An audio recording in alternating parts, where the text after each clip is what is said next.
Last November, I reported that Notepad.exe, yes, Microsoft Windows Notepad, has added artificial intelligence features to it because, why not? Why not make everything in the world horrible? So Microsoft went ahead and added AI features. Well, now they've taken it a step friggin' further, and Paint and Notepad will both have AI features that are paid subscription only features in order to unlock the full functionality of your text editor built into Microsoft Windows.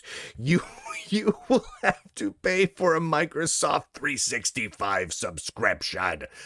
This is the stupidest thing I've seen in a very, very long time, but it was obvious that this was coming. It was obvious that this was on the road.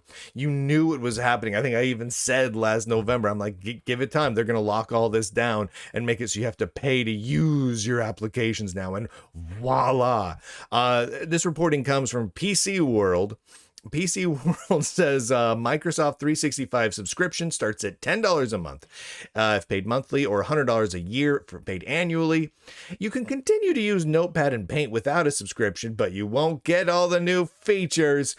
Oh my word. Basically, they're graying out all the features. So if you load up Notepad or MS Paint, there's just going to be a bunch of features that are grayed out unless you are signed in with an account that has a 365 paid monthly subscription. Now, see, I'm not against a monthly subscription for services. I'm okay with those sorts of things. But in Notepad, oh my heavens, why don't we just add a subscription to Calculator and the terminal and the PowerShell while we're at it? We'll just do that. How about a subscription for the start button? How many things can we add a subscription for?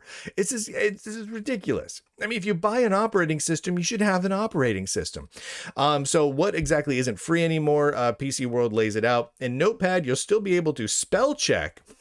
However, the following features will no longer be available if you don't have an active 365 subscription. AI rewriting of text selections, AI generation of alternative versions of text selection with different formatting, tone, and more, AI shortening or lengthening of text selections, and in Paint, it is mainly the image creator feature that will be paywalled, based on OpenAI's DALL-E, which can generate images and fills and whatnot based on prompts. Gross, man. I mean, I'm not a big fan of injecting AI into Notepad to begin with, but to make it so now it's a paywalled feature. I hate using the phrase slippery slope, but I feel like this isn't even a slippery slope. This is far down the slope. You already slipped on the slippery part of the slippy slope back up there. You are deep, deep down the mountain, and now the mountain's avalanching on top of you, and you're gonna die because of all of the features that they're now paywalling into the common components of your operating. Do you remember when Microsoft Windows just shipped with a text editor and you could just use it? Do you remember when you got an operating system and after you purchased it, it all was available to you? Like nothing was locked away, right? Like you install Windows 3.1 or Windows 2000 or 98 or whatever. Yeah, Paint and Notepad worked.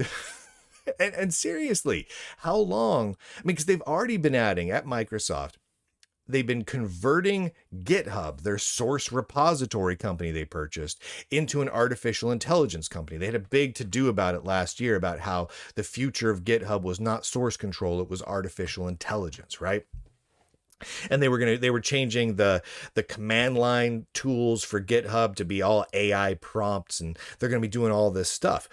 Well, if they're doing all that with your software development tools, with your text editors, with your basic MS Paint programs, with your command line tools, where do they stop? Right? Where do they stop adding in the AI features, and where do they stop saying you have to have a monthly subscription to use this feature of the basic tools in your operating system. And the answer is I don't think that they do. I think they keep it going and take it to the most ridiculous extreme. And that's what we're seeing here. And it sucks. This just straight up sucks. And what really sucks about this is there's not a whole lot of places to run to. Now, a lot of people will see this and go, huh, good thing I use Linux, or good thing I use Mac OS, except Apple's doing the same gosh darn thing. I mean, they're migrating as quickly as they can to heavy AI features throughout the system, and they're trying to put more and more functionality into their Apple One online service, right? So they're trying to tie all that in together. So how long is it going to be until we start seeing increasing numbers of Mac OS and iOS functionality beyond what already is happening, tied to an online subscription service? So your operating system doesn't really work fully until you pay for an online service every month. And the same is coming on Linux. Don't get all complacent, Linux aficionados. Red Hat and Fedora have already stated that integrating artificial intelligence functionality, specifically IBM's AI functionality, into Linux, including Fedora Linux, is a priority, is the top priority for both Fedora and for Red Hat. And if you think they're the only ones going down that road, I've got a bridge to sell you, and it goes somewhere fancy. That's this kind of sound my brain makes as soon as I read this story. It generally sucks, but it is what it is, and we'll keep tabs of it. As more companies do this and Microsoft does it more, I'll be sure to relay it to you so that you can die a little inside. You're welcome. And thank you to all the Lunduke Journal subscribers at lunduke.com for making all of this possible. You make the dream work, ladies and gentlemen. Go to lunduke.com, click on all the links. They're the best links on the internet. They're all right there. And with that, ladies and gentlemen, boys and girls, nerds and nerdettes across the inner tubes, I do declare, end broadcast.